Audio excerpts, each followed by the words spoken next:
Welcome to this audio introduction on the Hebrews Bible study in the Lamplighters series. My name is John Stewart, and I'm the author of the study. If you're new to Lamplighters, welcome. If you've been part of Lamplighters for a while, God bless you for your faithfulness to study God's Word and invest in the lives of others. I'm glad you've chosen this study in the Lamplighters series. Each book in the Bible is an essential part of God's divinely inspired, inerrant revelation to man. And as such, each book, including Hebrews, makes an indispensable contribution to our understanding of God and what it means to live for Him. Without the book of Hebrews, we'd be spiritually poor. Without understanding what the book teaches, we cannot become all that God wants us to be. Now, allow me to give you a few things that will help you understand the book more. No one knows for sure who wrote Hebrews. Many believe Hebrews was written about 95 AD. Some say by the Apostle Paul, Barnabas, or another contemporary. In the end, most scholars agree with Origen, an early Christian theologian, who famously said, "Only God Himself knows who wrote Hebrews." It's been said that the book of Hebrews was written to Hebrew Christians to get them to stop living like Christian Hebrews.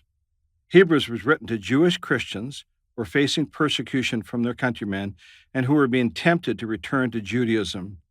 57 of Hebrews' 303 verses are direct quotations from the Old Testament. An additional 152 verses, roughly 50% of the entire letter, make direct reference to the Old Testament. In addition, most of these quotations and references assume a familiarity with ancient Jewish religious life that strongly points to Jewish believers as the original recipients of the letter.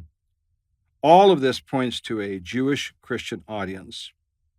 In the early church, being a good Christian did not mean you became a bad Jew. Many of the early Christians did not see a conflict being a religious Jew and a Christian. For this reason, many Jewish believers were being tempted to return to Judaism to avoid further persecution, where others had become spiritually apathetic. The writer said that there's more to be gained by following Christ than would be lost if they returned to Judaism. Now let's take a look at the theme of the book of Hebrews.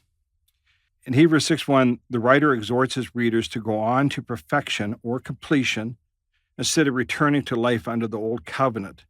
That would be the law God gave the Israelites on Mount Sinai. In other words, the writer was saying, don't make the first teachings about Christ, as important as they are, your stopping place in your Christian life. Go on. Move on to spiritual maturity. To motivate the Hebrew Christians and all believers to go on to spiritual maturity, the writer of the book presents the superiority of Christ. The book of Hebrews uses comparison to demonstrate the superiority of Christ so that believers will be inspired to move on to spiritual maturity. Let me show you how the Bible does this in Hebrews. In Hebrews 1:4, Christ is better than the angels. Hebrews chapter 3 and 4, Christ is better than Moses and Joshua. Also in Hebrews 3 and 4, Christ offers a better rest. Hebrews 7:19, Christ offers a better hope. In Hebrews 7:22 and 8:6, Christ is a mediator of a better covenant or promise. Hebrews 9:23, Christ offers a better sacrifice. Hebrews 10:34, Christians gain a better inheritance. Christians are promised a better country in Hebrews 11:16. The theme of the book of Hebrews is undoubtedly the superiority of Jesus Christ, and the word better appears 13 times in the book. So what will you gain spiritually by studying Hebrews? The writer confronts the reader's spiritual complacency with the boldness of an Old Testament prophet. There are 5 solemn warnings that will challenge you and every believer with some of the most sobering words in the entire Bible. To the writer of Hebrews, there can be no casual approach to following Jesus. You're either growing towards spiritual maturity or you're already in a state of falling away from the Savior, a very perilous situation for any believer. Secondly, Hebrews is a call to bold discipleship. By reading Hebrews, you gain a much better view of the dangers of spiritual complacency. You soon realize that being a Christian is not a static endeavor. When I study Hebrews, I feel more motivated to warn those who are apathetic toward God.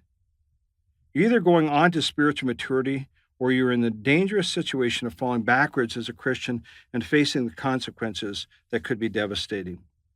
Thirdly, I think you'll learn, as I mentioned earlier, that there's more to be gained in pursuing Christ than there would be lost by playing it safe in a Christian life. Finally, by studying Hebrews, you will be assured that Jesus' sacrifice on the cross for your sins is sufficient, one sacrifice forever for all time. Hebrews is one of my favorite books in the Bible. It's not always an easy book to study, but a lot can be gained from really digging into the book. I hope this audio introduction of Hebrews has been helpful to you. I've attempted to give you something of a roadmap without telling you too much. I want you to discover what the book teaches for yourself. Finally, I'd like to encourage you to commit time in your personal schedule to be faithful to do your weekly lessons. If you're meeting as a small group or in a Bible class at church, do your best in your weekly lessons so you can learn from God's Word and invest in other people you are meeting with by sharing the truths you've learned. I believe that if you do this, both you and others in your group or class will gain a better understanding of the superiority of Jesus Christ and what it means to go on to perfection or spiritual maturity. Now may you grow in grace and knowledge of our Lord and Savior Jesus Christ.